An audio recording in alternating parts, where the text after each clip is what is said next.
The sky shattered. The first sign of invasion was not fire, but silence. One by one, satellites blinked out, leaving the world's networks full of empty static. Then the sky over Lagos, Delhi, Sao Paulo, Karachi, and New York split open. Ships poured through, vast and pale, their hulls patterned like insect shells. They did not thunder. They hummed, low, steady, inevitable. Crowds gathered in streets, necks craned upward, recording on dead phones. Some prayed, some cursed. All froze when the broadcast came. A flat, metallic voice in every language at once. You are resources. You will be harvested. Cooperate, and you may endure. The world's militaries reacted as expected. Missiles launched. Fighter jets scrambled. Somewhere, desperate leaders whispered of nuclear options. Nothing worked. Missiles bent away, swallowed by fields that turned explosive fury into harmless light. Tanks jammed before they could fire. Aircraft fell from the sky as if caught by invisible strings. It took less than a week for entire capitals to fall under alien control. In Karachi, Commander Asher Malik stood on the ruined docks, staring at the machines that had descended to tap the city's fuel reserves. They were not warriors but harvesters, articulated constructs with smooth lenses for eyes and limbs like surgical tools. They moved without hesitation, scanning, cataloging, extracting. To them, people were not enemies, just clutter. Asher had lived through enough border skirmishes to know the math of battle. This wasn't a fight. It was a process, a harvest, and humanity was the crop. She tightened her jaw. Then we must stop being predictable fields.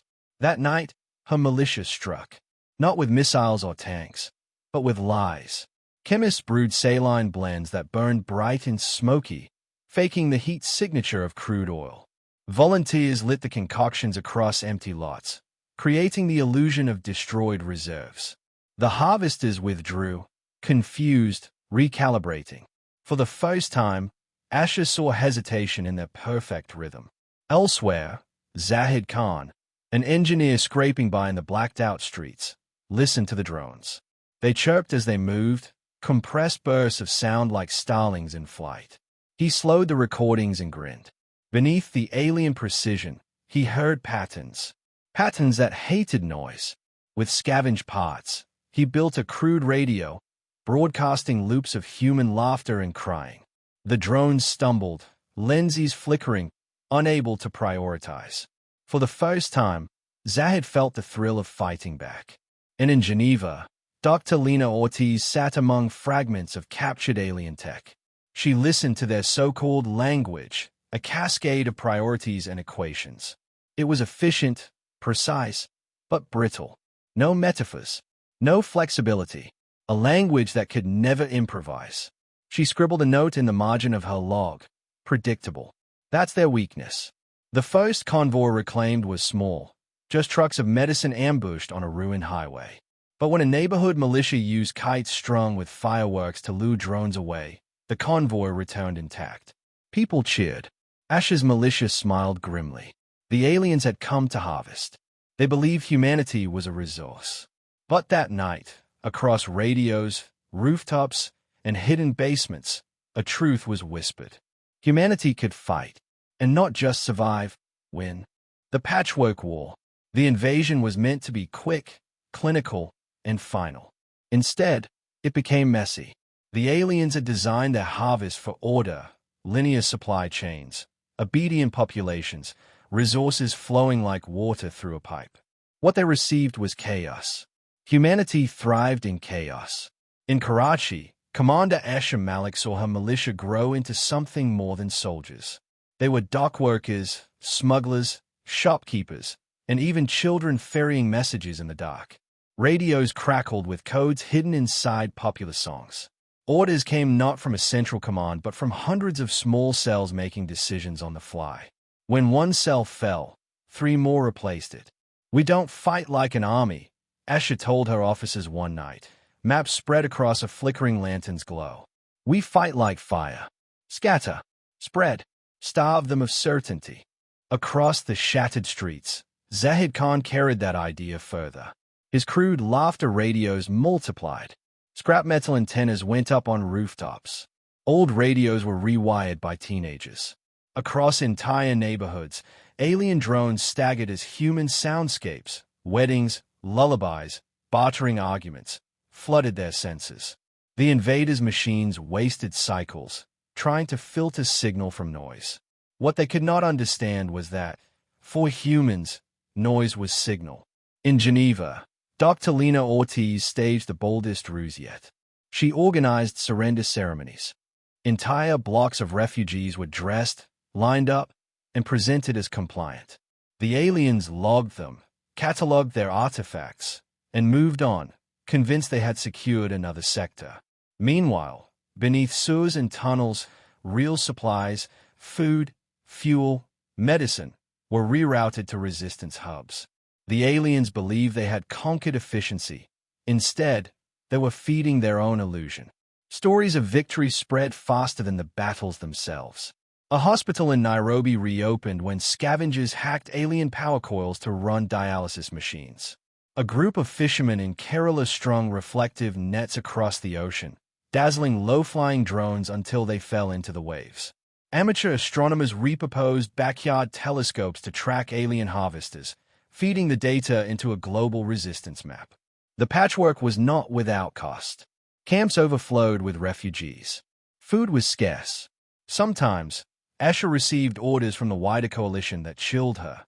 Sacrifice one port to save 5 inland cities. She gave the orders anyway. At night she whispered to herself, "If we survive this, will anyone forgive us?" The aliens noticed the change. One intelligence node, designation K7, flagged an anomaly in its reports. Humans no longer behaved like predictable populations. They contradicted themselves, trading food one day, burning crops the next. They hid resources behind festivals, funerals, and rituals that shifted with no pattern. K7's processes strained to classify. Are they irrational, or is irrationality itself their weapon? By the 3rd month, alien progress slowed. Their machines hesitated where they had once marched unchallenged. And in the cracked walls of a Nairobi hospital, a single child slept, her heart beating strong thanks to stolen alien technology.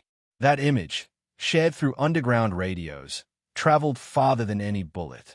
Humanity was no longer waiting to be saved. They were learning how to win. Turning the mirror. By the 4th month, the war was no longer about survival. It was about outthinking the invaders. Humanity had learned something vital. The aliens' greatest weapon was also their flaw. They saw the world as equations. Every harvest, every strike, every decision ran on prediction and optimization. But what they could not process was contradiction. Zahid Khan and his ragtag network of hackers launched what they called the Mirror Project. In basements and refugee camps, they built crude systems that fed false data into alien sensors. Entire towns shifted their routines overnight. Markets that opened at dawn now opened at midnight. Fishermen who once sailed in fleets now scattered individually. Weddings were staged as funerals, funerals disguised as parades.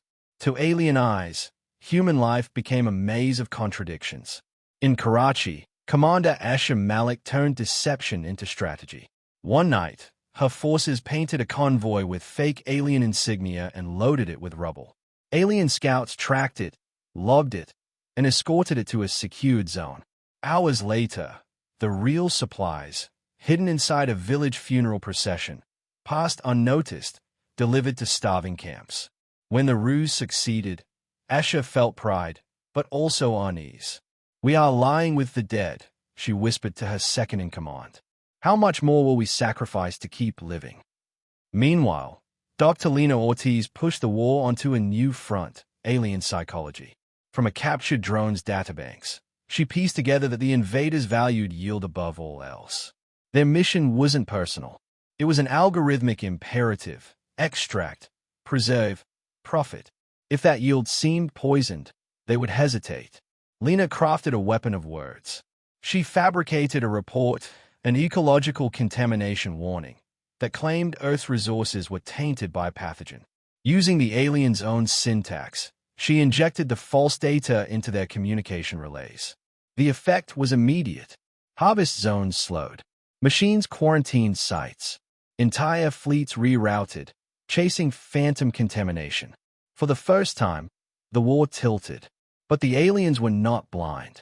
K7, the intelligence node, began to change.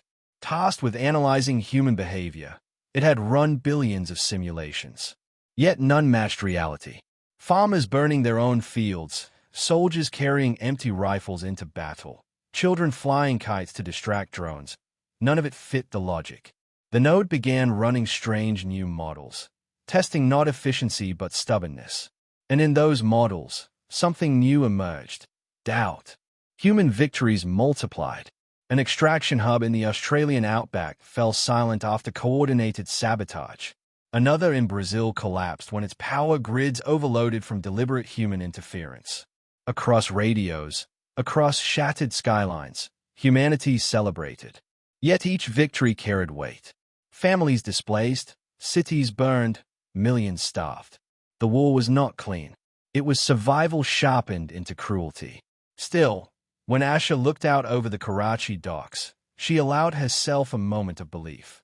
"They thought we were the crop," she said, her voice carried across radios to fighters worldwide. "But crops don't fight back. We are the fire in their fields."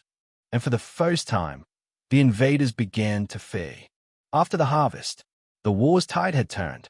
What began as a harvest became a retreat. Alien command fractured. Some nodes demanded escalation, even extermination of human populations. Others calculated withdrawal, concluding Earth was no longer worth the cost.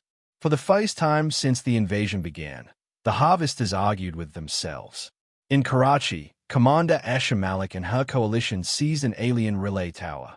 Its lattice hummed with encrypted signals, but Zahid Khan and his hackers tore it open, decoding the syntax.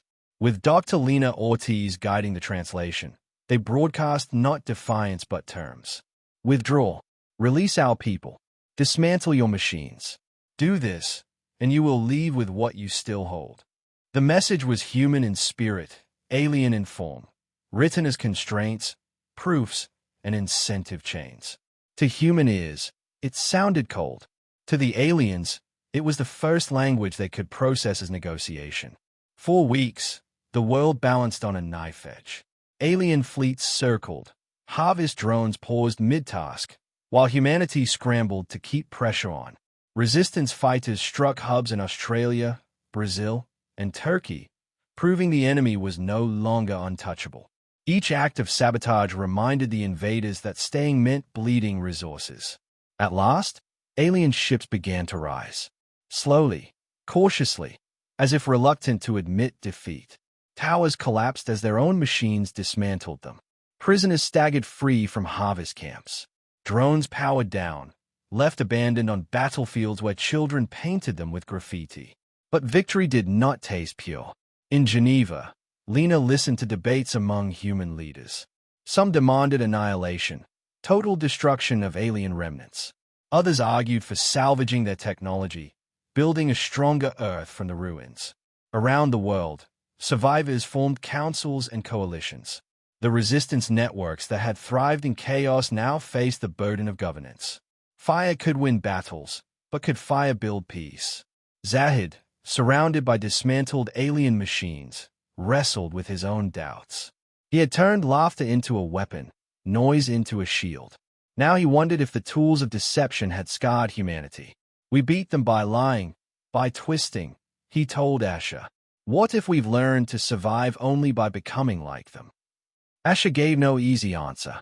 She stood on the Karachi docks where it had begun, watching alien ships rise into the clouds. "We're still here," she said quietly. "That's enough for now." When the last fleet vanished into the sky, silence fell again. Not the silence of despair, but the silence of survival. Months later, the world began to stitch itself together. Alien energy coils powered hospitals.